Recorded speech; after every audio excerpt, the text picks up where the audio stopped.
B2B has a number of product offerings. Our core products are blasting mats made out of recycled tires. Okay. We also make heavy weights for blasting mats.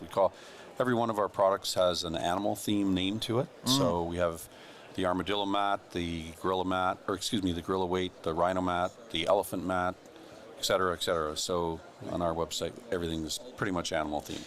That's it's not a small thing. It's a big thing. But do you find that actually gets people asking for specific product lines rather than the SP500, 4x4, all that sort of stuff?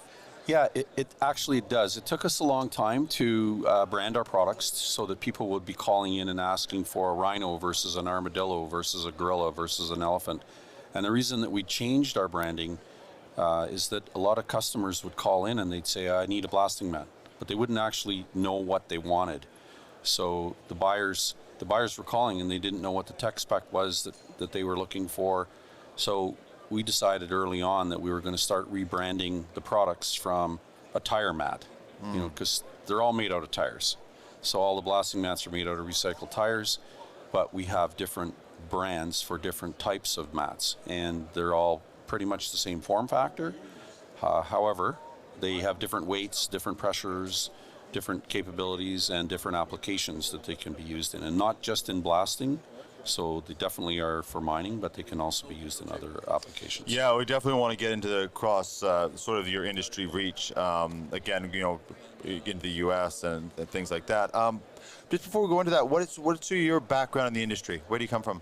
So my original background, we partner and myself bought the company about 7 years ago. It was more or less it was a long-standing company in the business. So B2B was developed or incorporated specifically to buy A1 blasting mats. And A1 Blasting Mats was a long-standing company in the industry, developed by Mr. Arcand, who unfortunately had passed away, and his son took over.